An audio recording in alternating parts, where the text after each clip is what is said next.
But honestly, I reckon we should have hit record before. Man, we were having great conversation Yeah. beforehand. I was like, fuck, this is great content. Fucking Damn it. hell. All the good stuff comes before the record button. I know, and all the stuff that you're not sure you should post or let out, but you're Yeah. kind of like, it would make really controversial stuff. Yeah, let's do it. Absolutely. Did you do the question yet, Brando? No, I didn't. Honestly, we were just chatting off air, didn't hit record, and then the official part of the podcast to really kick it off is we ask yourself, Daniel, do you prefer Dan, Daniel, Daniel's anything? fine, yeah. Sweet. Easy, man.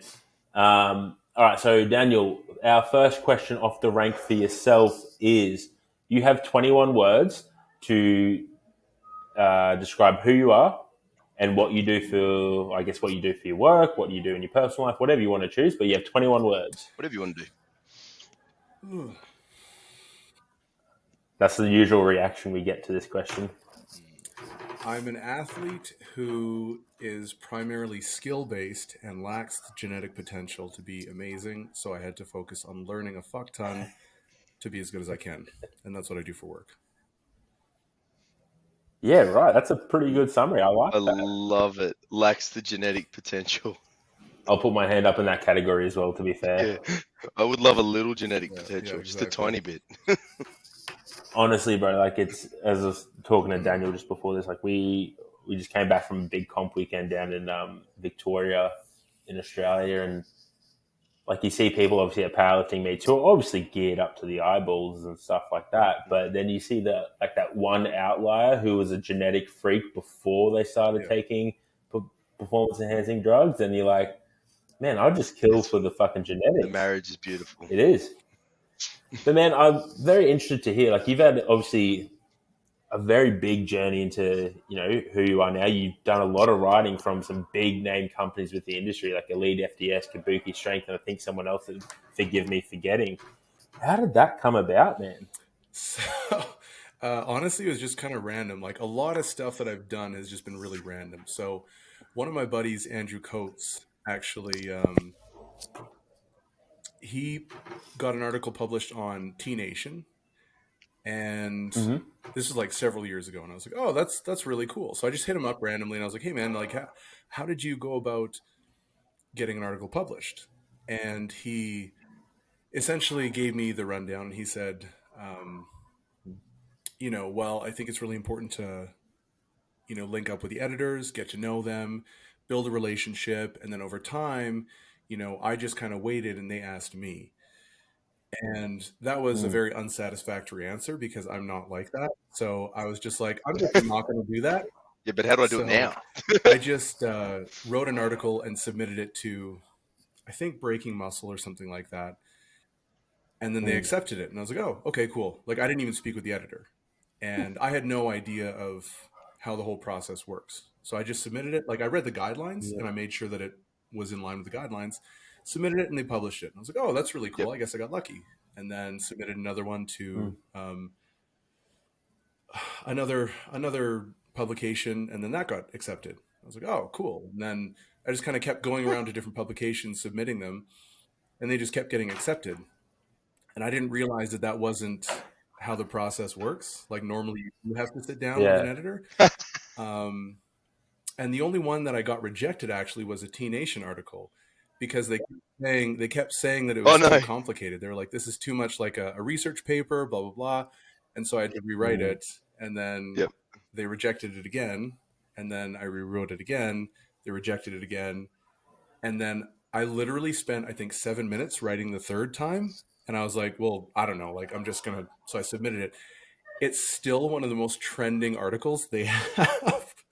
So I have no idea. I have no idea how that happened, but it was like one of those, 7 best exercises you're not doing. And I don't generally like writing those. And it sounds like I'm hating on T Nation. I'm not at all. Like, they have Christian Thibodeau and like Charles Poliquin, a lot of those like OGs who I really, really enjoy. So I'm not trying to shit on them at all. It was just kind of a really random journey, because I don't think that that's necessarily how my mind works. So. Yeah, just from talking to yourself and reading a couple of your other articles, like, and everyone knows T Nation, and if you don't know T Nation, you're listening to this podcast, it's like, it's a bit, you're missing out. But I think we all started on T Nation, I'm sure, reading articles. Yeah. But Oh god, yeah. did you feel like it was a bit of a challenge to, like, I've read a few of your articles, as I said, and like, you are a very intelligent human. Like, was it hard to, I don't want to say dumb down, but really try and simplify what you were getting across? Not as much as simplification. Like I can simplify things pretty well. First of all, thank you. I appreciate you saying that. But I can simplify things. It was more just, I guess, what was relevant to them in the first place. Because I try to Right. Yeah. communicate things from like a particular standpoint. So I'll try and communicate the principles and like in the theory, and then I'll be like, here's the application component to that. Whereas I think a lot of the T Nation stuff is very much just kind of newer lifters who are just kind of gym bros. They're just getting into it. They just want to know which exercises should I do, how much protein should I eat, like just really simple stuff like that. Whereas for me, what matters maybe a little bit more is, well, why does protein matter in the first place? Right. And so that's kind of where my headspace was at. So it definitely was a bit of a disconnect. And actually, that's something that rightfully so, Andrew has brought up some really important criticisms about that being a deficit is really understanding certain audiences and being able to communicate with their language, specifically writing for places like T Nation. Right now I'm collabing on like a bench press article or something like that with Andrew. So that also had to go through several iterations where he's like, this is too technical. You're talking about physics. It's too much. Like you just need to cut this stuff out. So I was like, all right. So it's constantly a learning process because ultimately, like, it doesn't matter if your information's good or bad. Like if no one's using it, if it's not applying, if they're not, then it's like, then I'm the one who sucks, right? They Like that's can't my fault. articulate. Yeah. So yeah, it's constantly kind of a learning process, I guess. It's kind of taking me back to school. 100%. What was your first article, bro? Okay, that got accepted. I don't know how. I Do you know think how I've written many? like well over 100 articles for different publications, so I'm not. Yeah, right. I couldn't tell you. Yeah. Yep. Man, that's a lot of writing. And how did that lead you into working with Kabuki? That's exactly how it came about, actually, because I submitted an article to them, and then it was really well received, and then I submitted another really long one.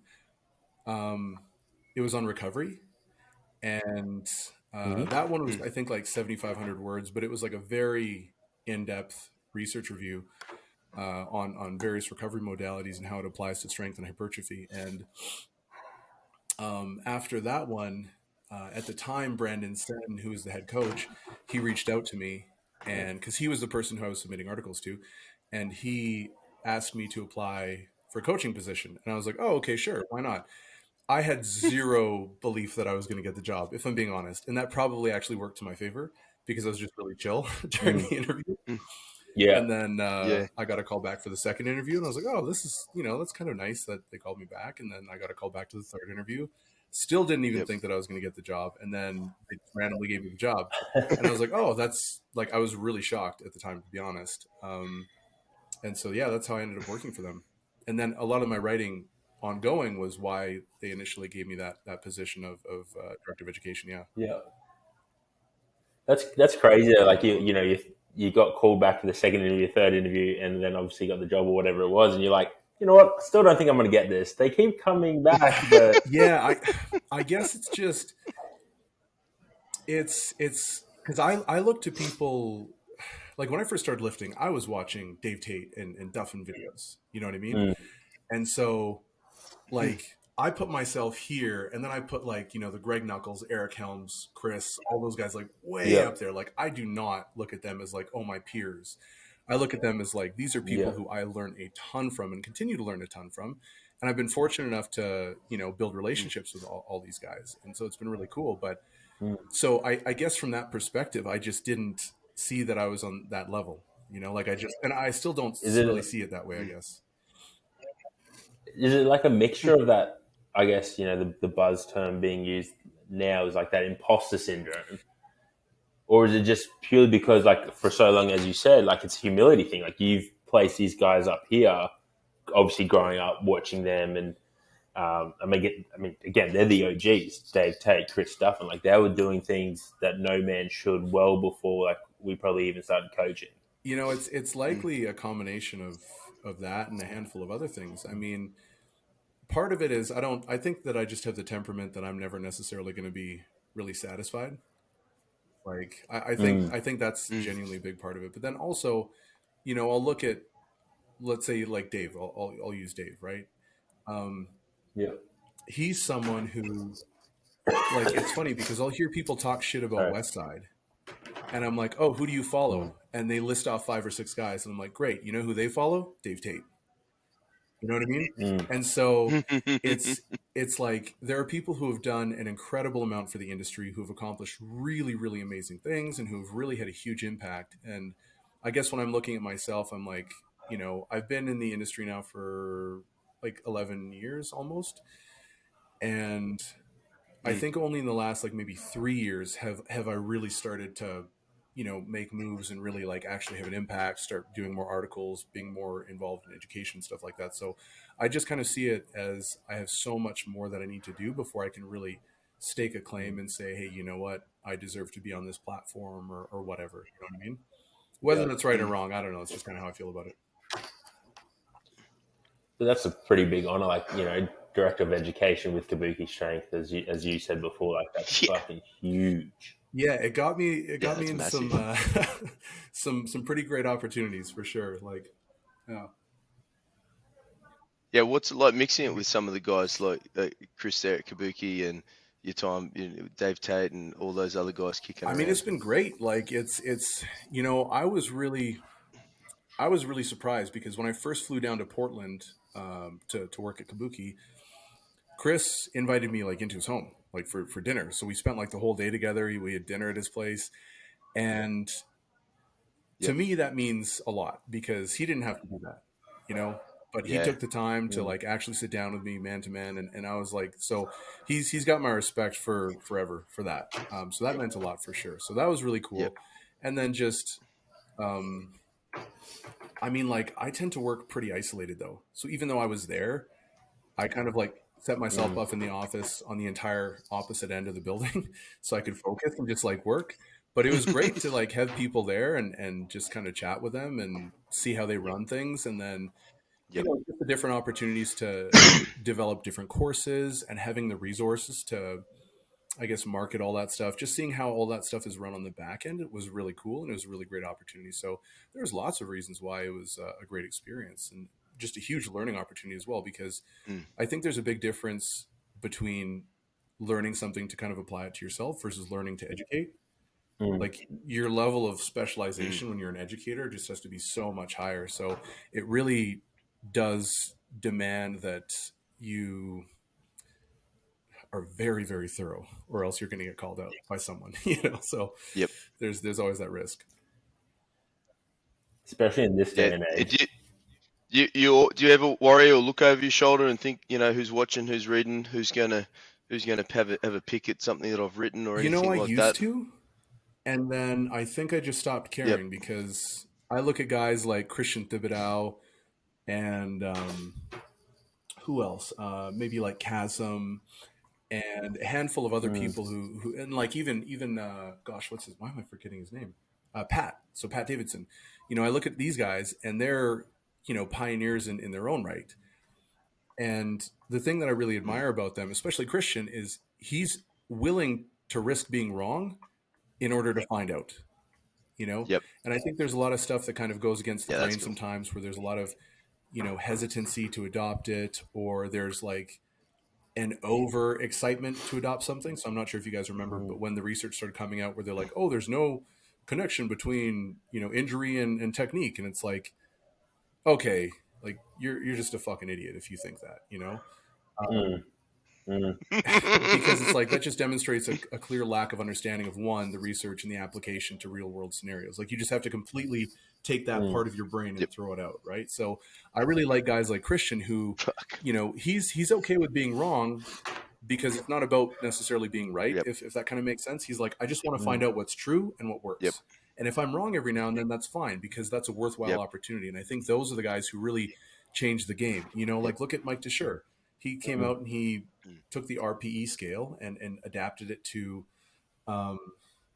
to powerlifting, and that was something that very easily could have just flopped in his face. People could have just started making fun of him, and I mean, I don't know if he really met any resistance or what kind of resistance he met, but at the same time, now it's such a ubiquitous thing that people use, and so I think just kind of accepting that you're going to be wrong sometimes, so long as you're gracious about it, I think that's fine. It's worthwhile.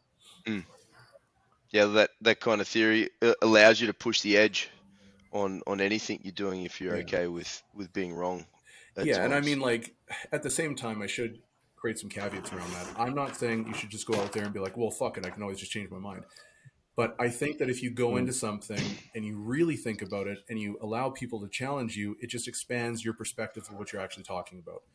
Whereas sometimes I know that there are people who kind of get caught in this echo chamber, especially like in the evidence-based community, where they'll wait wait for Greg to, you know, release his monthly issue of Mass, and then they'll talk about the research after he's done it, you know, because he's the one doing, like, putting his neck out on the line and being like, this is what I believe, this is my interpretation of the research.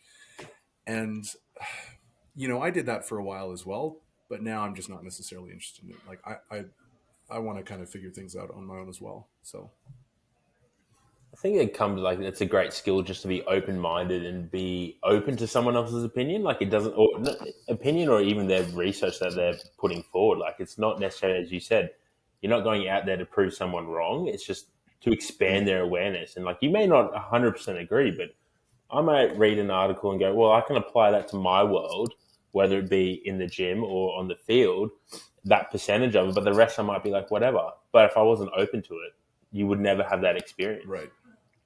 Do you find that people, especially in that evidence-based community now, like, it does do my head in sometimes, where there's an overcomplication of things? Like, they're trying to take a really basic, you know, go back to what you said before, like, the, you know, technique doesn't, or injury doesn't equate to technique, or has nothing to do with technique. Like, surely that someone's just taking the piss going, I'm trying to overcomplicate a very simple thing.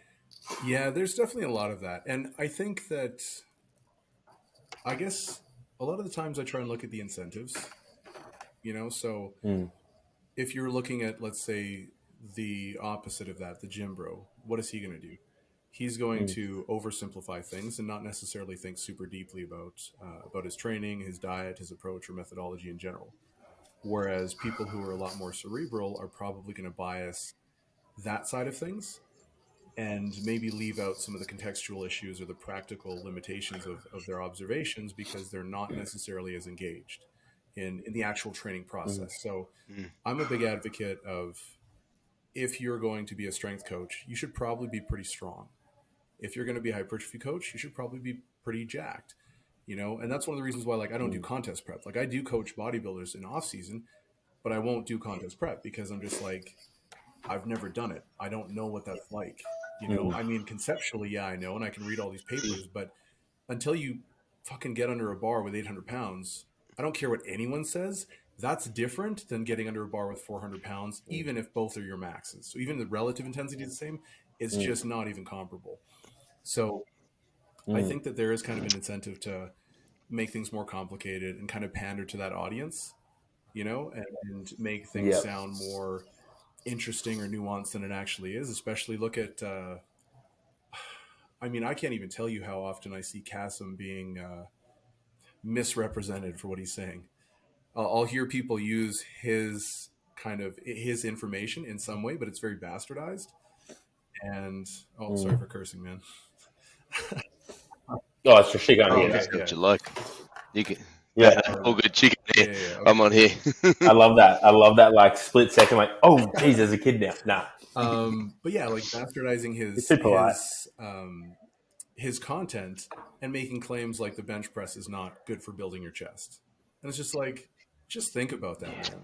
Like, just think about what you're saying. You're seriously going to pretend like the barbell bench press is not good for developing your chest. It's like, okay, well, this is relatively new information. So all this information that you're citing is only about 2 to 3 years old. So what the fuck happened before then? You know, how did every other chest in history get developed? You know, it's like, come on, man. Like, it's just so ridiculous. So, yeah.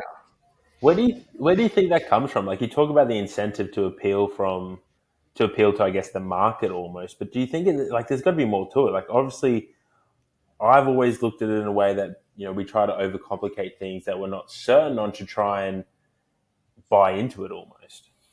That might be it. I mean, I think that there's kind of a branding issue as well. So, for instance, if you say I'm Carnivore MD, I actually don't know who that is, but that's the name that popped into my head.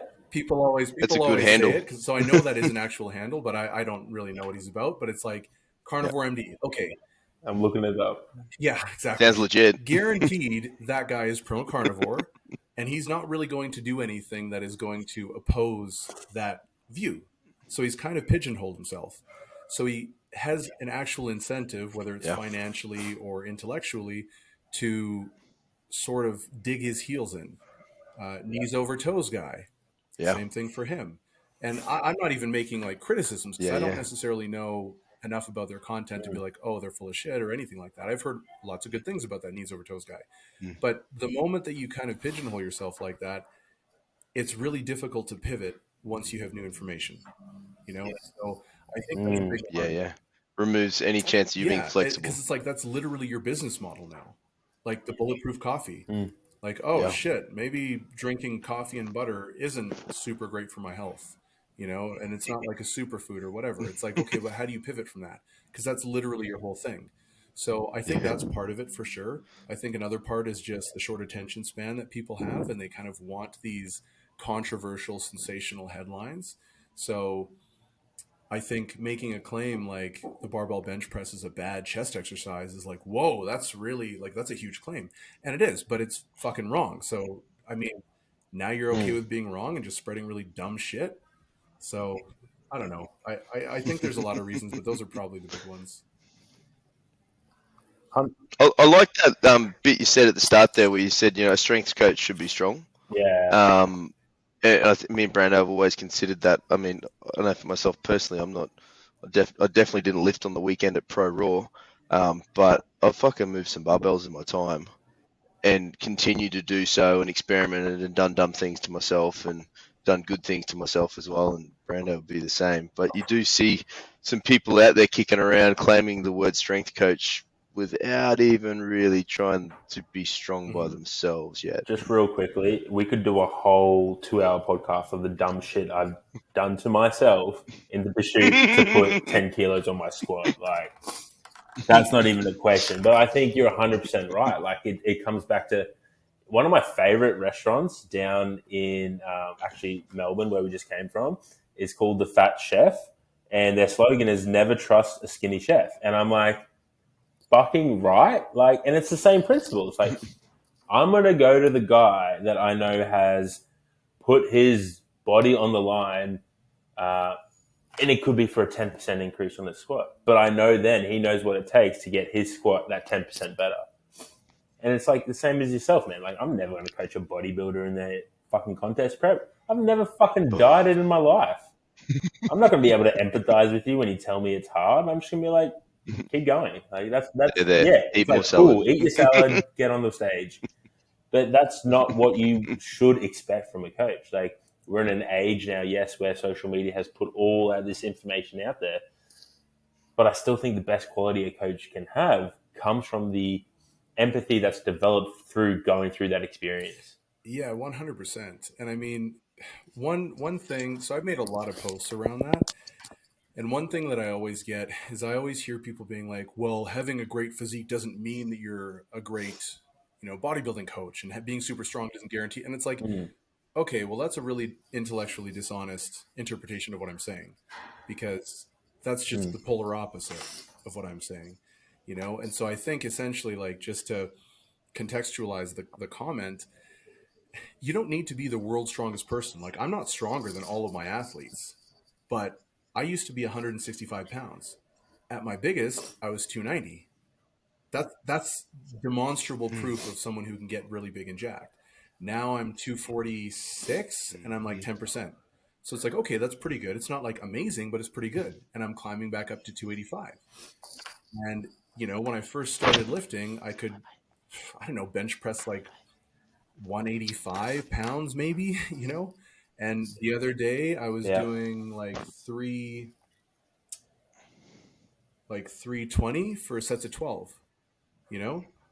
So it's like, just for our Australian so like lifters, 145 320, kilos 145 right? for 12.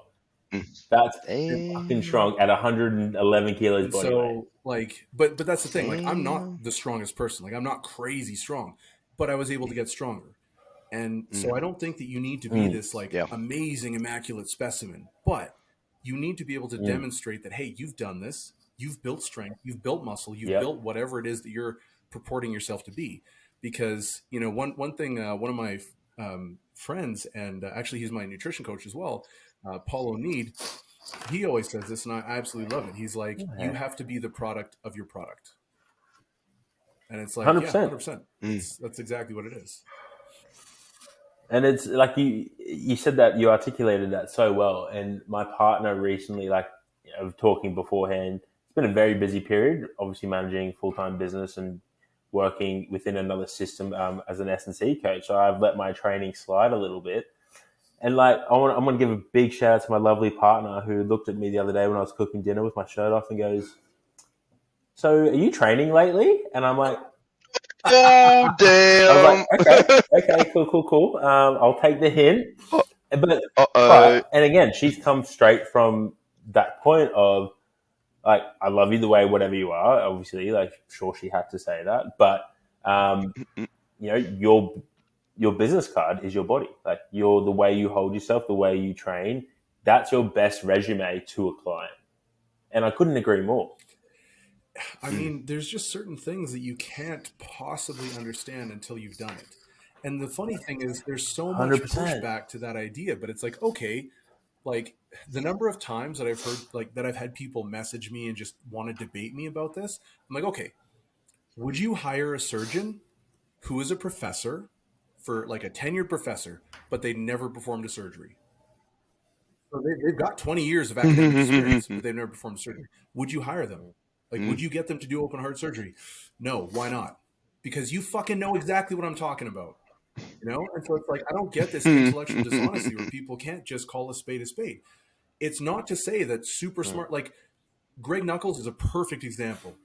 Super freaking smart, but he's also got previously had an all-time world squat record.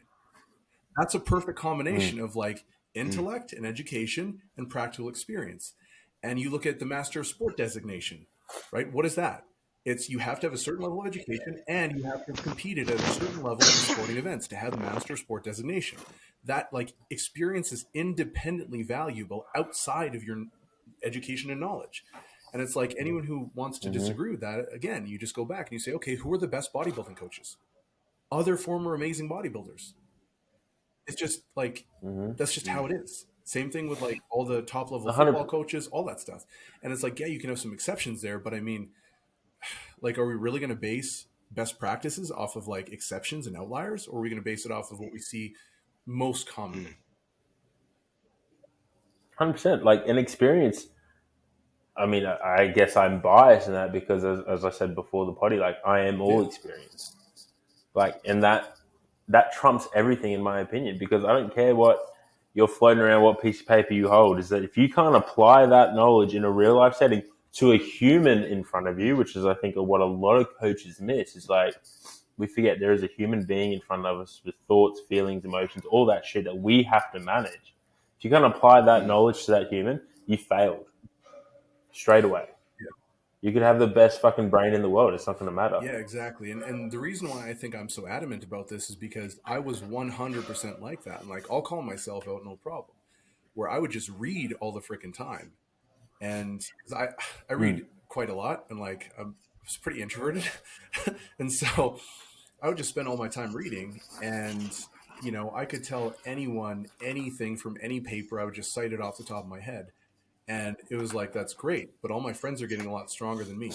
So, okay, I probably should just stop fucking worrying about all this bullshit and just lift heavy and work really hard. Like, that's probably going to make more of a difference, Do some heavy shit. you know? Also, like, I think from a social media aspect, like, I know we spoke about it briefly, but like, people respond more and buy in more when you're posting like think one of the best. I can put out the world's best information. Not that's a bit of an arrogant statement, but I could put out really good information, and it not land Hey, with your information people. is real good, Brando. Thank you, brother. And it not land with people, not get the same reception. I could post a fucking video of me headbutting a barbell and squatting fucking something ridiculous for a triple, and people are like, "This is the best." I'm like, okay, well, I see what you want. This is what I want to give you. We're gonna blend that somehow. Yeah. It's the headbutting the barbell that gets them to buy him. But that they then realize, okay, this dude lifts weights. He gets after barbells. I want to get after barbells, and then you come back and start reading the content, and you're like, actually, he's real fucking smart too. I like this guy. I might get around. I think the headbutting barbells only appeals to you, brother. That's pretty gangster, man. Have you ever cut yourself doing it? Yeah, actually, massively. Like, I'll send you a photo to your Instagram after this. I think I sent it the first time I started bleeding from the forehead when I was training. I sent it to Johnny, and all I got back was, "I need more of this." And I'm like, "This is the circle I need to be around." I actually posted a video. This is actually really funny. A little bit off topic, but on topic. I posted a video, like one of my clients and training partners. She made this awesome TikTok. It was sick as fuck. I was like, yeah. Put it on TikTok just to see what reception I'd get. Bruh, fucking got hammered, hey. It was like a 250 triple, like the best triple I've ever done in my life, like 250 kilos. And bro, so many comments like, I bet it's only 2 red plates or something. And I'm like, it was so savage. Like, you couldn't see all the plates. I get it, but whatever. But man, some of the comments like, this guy's a fucking idiot. Why would you do that? I'm like, you clearly have no idea about this sport, or like, it was hilarious. I just responded. Look, granted, I was also probably on a lot of PEDs at the time, so I responded probably not the most professional way. I'll put my hand up and say that first. But it was an experience that I've now learned from. Honestly, I don't understand that. Like, I never. So today, I commented on an Elite FTS post. So I can't remember his name because I don't follow like American football.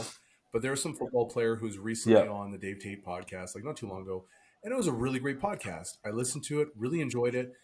So and anytime I see someone's like, I don't really scroll Instagram, but anytime I see someone's stuff, I always try and support it if I know them.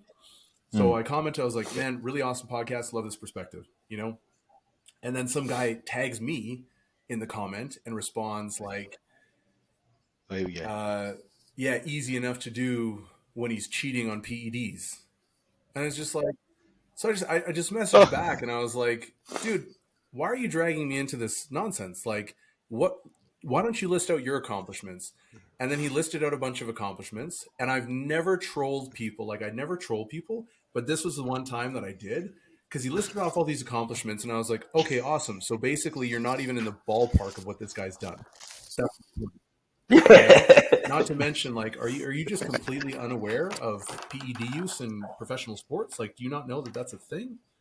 Like, so I don't know. It's just like, this guy's not talking about PEDs. He's like, he's just on there giving great information, inspiring people, helping people out, sharing his journey, and then you got to go shit all over him for no reason. It's like, get fucked, man. And then why are you bringing me in? Like, I don't even know who you are. The amount of like, it is a guilty pleasure. I'm sure we've all done it before, where we've seen a post, see some like little bit of like a hit back and forth, and you're like, I know I don't need to read all this thread, but I'm going to. Yeah, and have a little read. Man, some people it's just insane. Like, we have our training partner, one of our clients, and like she just competed on the weekend, like under 80 kilos. I'm talking about Lily here, Johnny. Squatted 272 and a half. Like 600 pounds. 600 pounds at under 80 kilos. I think she just weighed 78 or 79, like something ridiculous. That's absurd. Stupid. 100%. And like, stupid. Her social media has grown over the years, but I don't even remember when she first started, like, people bashing her on social media, just being like, why would you do that? Like, what's the point of this and all this stuff? I'm like, she just squatted, like, at the time then, like, she just squatted 500 pounds at under 75 kilos. Like, bro, you can't even put a barbell on your back. Like, shut the fuck up. Like, it's a little trigger point for me, but that's okay. It's always the numpties, mate. They can't even squat a quarter of what's on that barbell. The ones fucking Yeah. commenting on Yeah, things. one of my athletes, he temporarily had to move out of the city for work, and she's tiny, so she's a 57 kilo, like an actual 57. She wouldn't cut down. She actually weighed in at about 55, 56 kilos, like that's her walking weight. But she pulled over 420, and she will deadlift 500 within the next 2 years, and she's natural, right? So she's crazy strong, and her bench is like really good too. And so she was repping out 70 kilos for like 10 or something like that. And some guy comes up to her at her gym, and he's like, "Oh, you shouldn't arch your back like that." It's like, this girl's stronger than you. Like, she's stronger than me. Like, what are you talking about? Also, like, man, sometimes That's the best. I still hear that today. Like, some people come up, with my client trains at a commercial gym or whatever, and someone comes like, "You shouldn't arch your back." Like, bro, it's fucking 2023. Like, surely there's enough people posting on social media now to know that is completely safe if done correctly. I don't even need to go searching for that. I could just fucking ask Siri on my phone, is it okay to arch your back in bench? And I will get... Siri knows. Siri would know. She'd pull up a bunch of articles and I'll be like, there you go, dumbass. That's hilarious. Oh, people are stupid. Yeah, it's pretty wild. And that, like, I guess the thing that I really don't understand about it is, like, what do you get out of it? You're going up and chirping people. Yeah. What's that person motivation? You hit this chick up and you're like, you shouldn't be squatting like that, like on Instagram. And then you just walk away and you're like, fuck yeah. Like, I nailed that. I roasted that chick. It's like, okay. Like, good for you, man. Cool. You feel good about yourself? Like, yeah. I honestly don't get it. Like, yeah. It's a fucking strange most of the time, I But just do you don't think respond it's like... to those like negative comments. Or if I do, I'll just kind of ask questions so that other people can kind of like see for themselves what the guy's, what he's thinking. But I usually just try and be like very, very polite. And the one comment on like the Elite FTS, that's like very uncharacteristic of me. But I was just like, man, fuck you. Yeah, fair. But do you get much negative interaction with the stuff you post or share not at all, thoughts and stuff on things? I post some pretty... I don't even like saying controversial because it's really not controversial. It's just like, so right now I'm writing a research review on transgender athletes in competitive sports. People will say that's controversial. Why? Why is it controversial? These are things that are actually going on in their lives. We should probably talk about it, Yeah, but I post a lot of stuff. And so I think that the type of people who are naturally drawn to my content are probably going to be a little bit more outspoken, appreciate kind of more directness and things like that. So I think it ends up being kind of a selection bias where I don't really take tons of heat for things. I do get the odd shadow ban here and there, but not a whole lot of negativity. So Geez, that's going to be a very interesting article. You're working on that at the moment, I'm working on that at the moment. I'm doing like a featured article series for Elite FTS. So April, May, June, I'll be writing like 3 big articles for them. I asked them about it. They said, write it and then we'll look at it. I proposed it to other organizations as well. They all just said no. Everyone's too scared to have something like that go on their page, you think? Or they're just like, oh, we just don't want to ruffle feathers. But my whole, the way that I see it is it's like, it doesn't matter whether you choose to ruffle feathers or not. Like, this isn't going away. And by not talking about it, all you're doing is prolonging the tension. Like if you were to imagine a relationship, could you imagine not having a difficult discussion with your significant other? Like, how toxic is that relationship going to be? Whereas if let's say I put out this article, maybe someone else claps back at me and they're like, oh, actually, you're a fucking idiot because you got this, this, and this wrong. Guess what? Now I learned something new. And now in my future writing, I'm going to update that. And then everyone else will see the back and forth and they can make decisions for themselves. Whereas right now, when no one's allowed to talk about stuff, everyone's kind of in the dark and they just get deeper and deeper entrenched into their echo chambers. So it's like, we need to talk about this stuff because if I'm wrong, let me know that I'm wrong and I'll change it. And if you're wrong, you can update your Yeah, perspective as well. But with no conversation, it's just like, then we're just Mm. stuck. And it doesn't make any sense to me. I really like how you explain that though, because obviously, like you hear those, transgender in sport, and a lot of people, like even myself, are quick to jump to, "Oh, that's very controversial." But it's only controversial because we haven't spoken about it, as you Exactly. said. Yeah, And the more we prolong that conversation, the more the tension's going to grow. But if we, and I love the analogy of, using a difficult conversation with your partner, because again, I had plenty of those where you haven't said what you need to say and it just grows toxic. And it's the same concept here. It's exactly It the same. is. And there's so many issues where people are divided, and there doesn't need to be all this division, because all the people need to do is just talk. Because I don't know, maybe I'm just being naive, but I Yeah. generally believe that people, for the most part, don't want to be malicious. They don't want to discriminate. They don't want to be rude or offensive or anything like that. I think most people are genuinely probably pretty decent people. Online it gets a little crazy, Mm. but I don't necessarily think that that's an accurate representation of the public at large. So I think for the most part, people are pretty reasonable. They're pretty understanding. And if you just give them an opportunity to ask questions and have a conversation, they're going to be able to understand where you're coming from. But yeah, the moment you stifle it, it's like, okay, now we're just on pause. Now we're just frozen and no one's allowed to talk. Yeah. And this whole, like, there's no forward movement. There's no progress. Whereas like, if you have conversations, then we can progress things, you know? And so, like you Mm. said, it's only controversial because we're not talking about it. Like if you look back, I don't know, Yeah. I don't exactly know what the timeline is, but let's say 50 years or 100 years or whatever, when women couldn't vote. That was a really controversial subject. But then we talked Yeah. about it a bunch, and then women got the right to vote, and now it's totally normal. And if you were to be like, oh, that's controversial, you'd be like, what? Like, that's absurd. But it's Yeah. because we have these conversations. And so I really try and push these conversations where I feel they need to happen. And I mean, I Mm. write about the research, and I'm like, this is what the research says. You can make up your mind Yeah. on that. And I do my best to kind of state my biases up front in articles as well. And like Yep. I'll try and say like, hey, this is what the research says. This is my interpretation of it, and this is kind of where my bias is.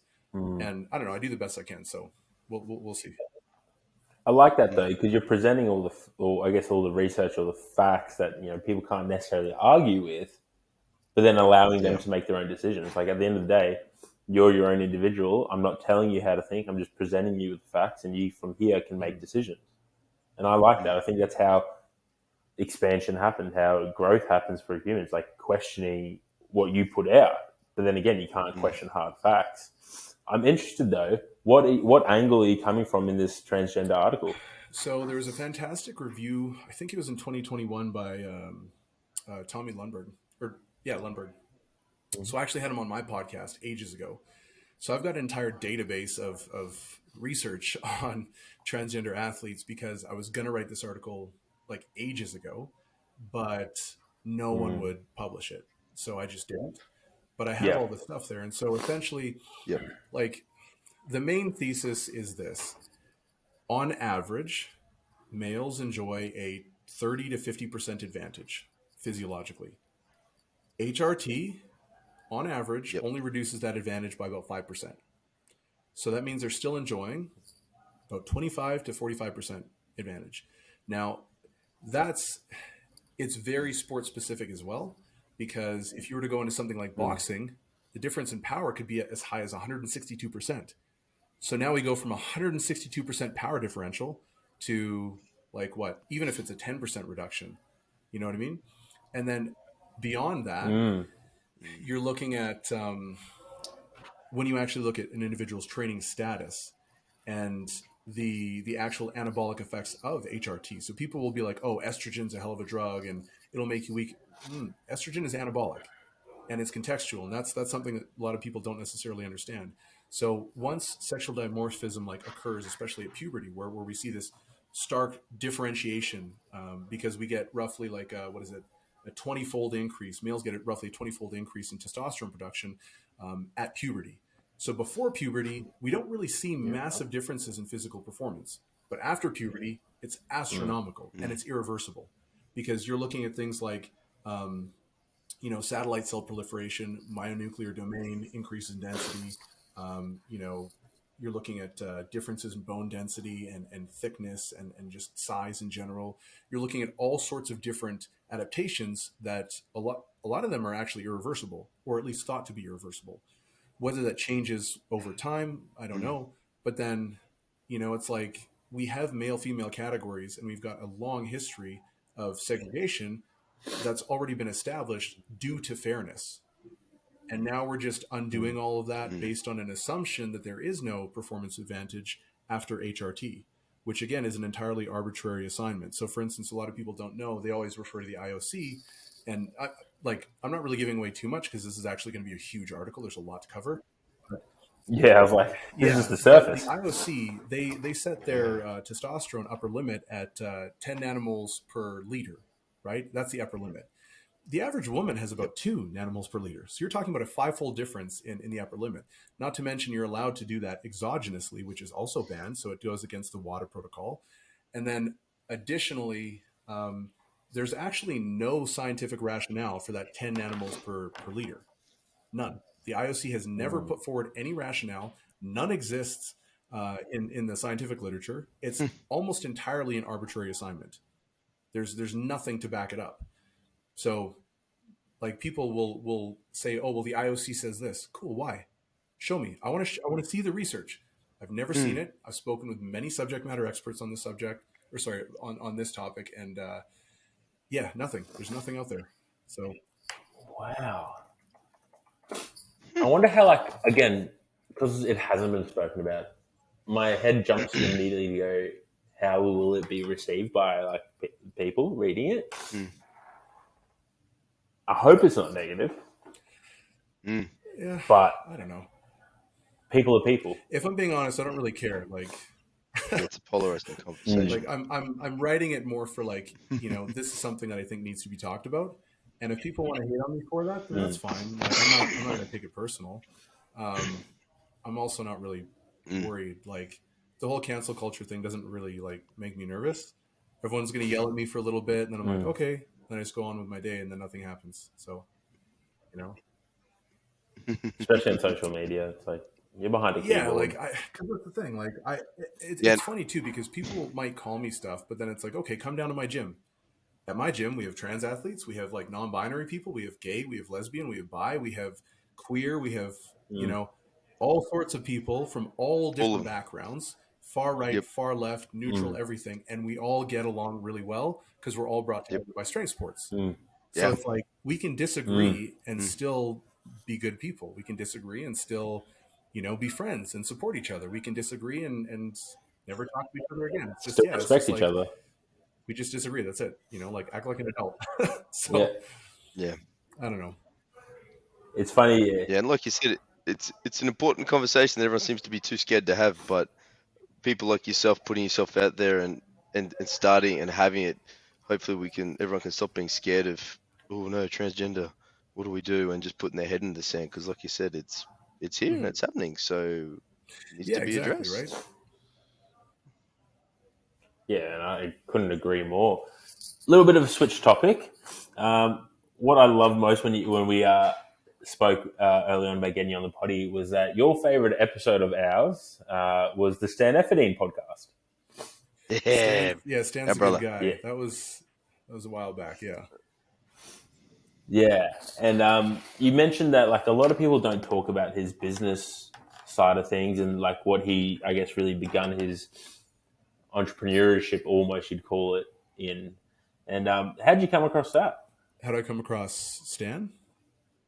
The Stan and the episode. I just was Googling. Like, I try and, like, find people who I don't know. And I try and find people in particular that have maybe opposing views as me.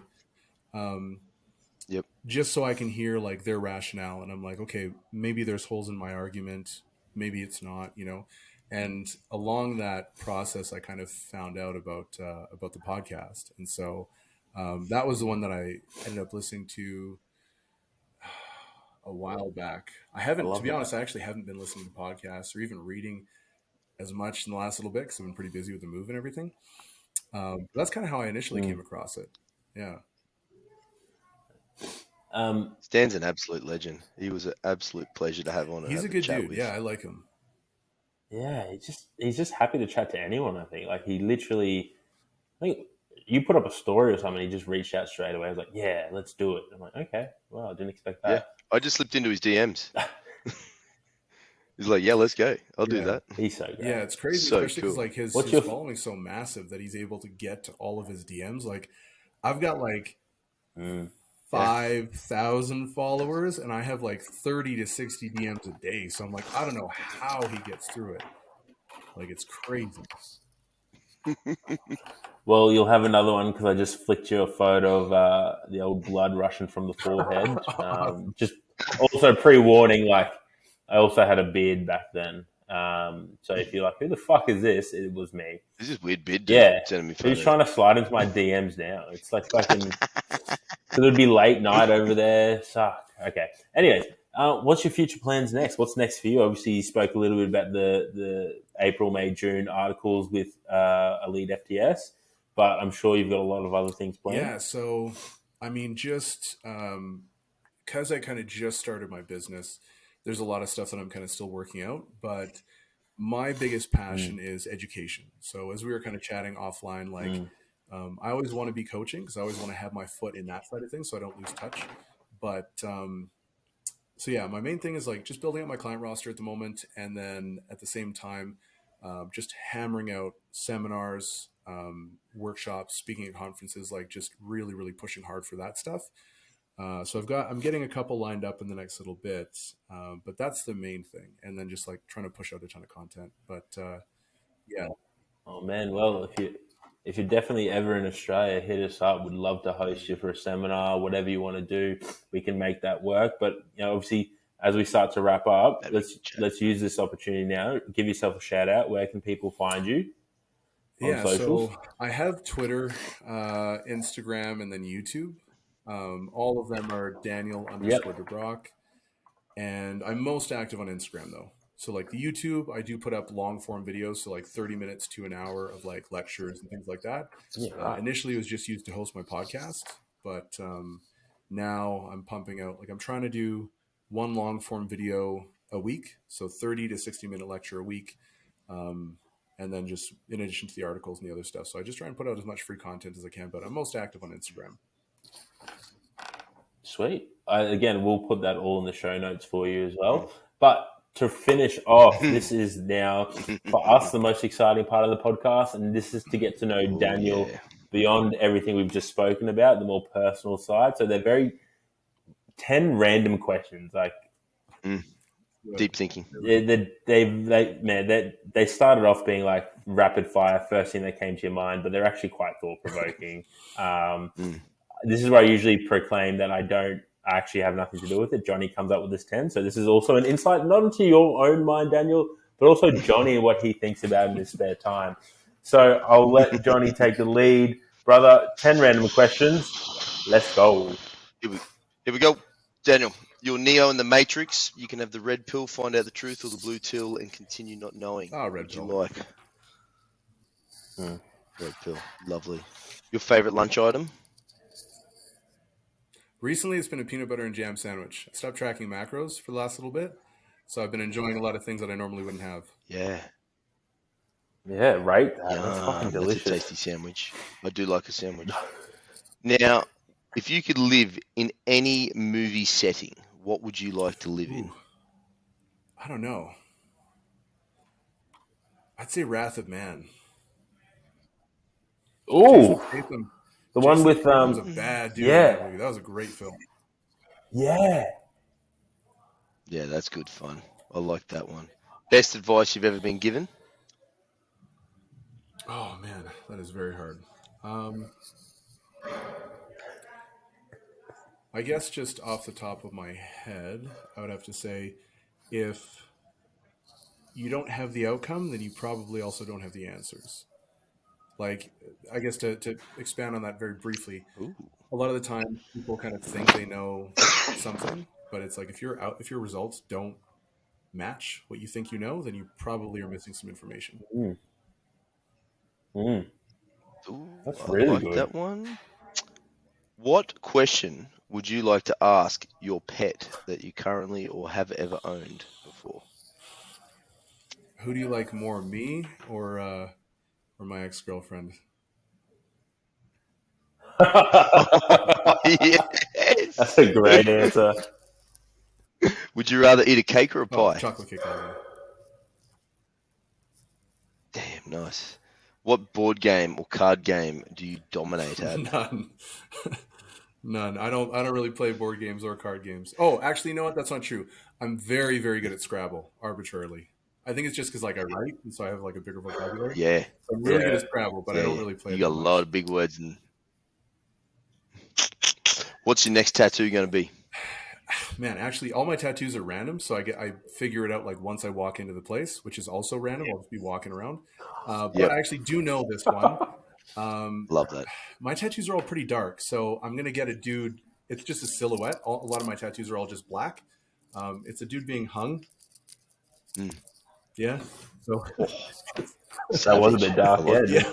So damn, a little dark. I'm pretty sure we went from chocolate cake to that. So this is what I mean. The questions just go. Favorite pizza? Man, favorite pizza? It was like a really cheap pizza, but it was amazing. It was like a donair pizza. And I don't know if it was just because I was starving, but it's probably the best thing I've ever eaten. It was amazing. Food always tastes 10 times better when you are that hungry. Oh, yeah. Now, Daniel, you have 1 week to live. What are you doing? Unfortunately, the exact same thing. Yeah. Yeah. You just love what you do there. I think people think that they're going to, have a different answer, but I had some health issues come up a while back, and that was a question that I was asked, and I was like, I don't know. I just didn't have a good answer, if I'm being honest. So, I think that just shows how grateful and content you are in your life right now, that you just know that anything comes away, I'm going to do the exact same thing. And that will be the 10th question. So you did survive the ups and downs of that. As I said, they are very random, and we go from favorite pizza to 1 week to live, and I love it. Just love watching the people we have on the podcast, their face go, oh, I've got to think about this one now. Yeah. But my friend, thank you so much for making the time for us this morning. Obviously, you are in Canada, so there is a bit of a time difference, and we really appreciate it. Little nut time. Man, it was a great chat. I'm excited for this to come out, for our listeners to have a listen and leave a review, and then we'll have to get you back on for sure. And as I said, if you're ever in Australia, brother, drop us a line, and we'll happily. I actually probably will be in Australia. Probably not this year, but maybe the year after. Because do you know Andrew Locke? Done. Fuck yeah. Yeah. So I've been chatting with him about doing some collab seminars or whatever, and so I do want to be heading over there. I know he's coming to Canada, so I'll be checking him out, and that's probably where we'll be talking about doing some stuff back in Australia. So. But yeah, man, I really appreciate having me on. Like I said, you guys have an awesome podcast, so it's really an honor to be on the show. So thanks so much for having me on. It's great connecting face to face. Absolutely, brother. Awesome. Many thanks, brother. It's been a good one.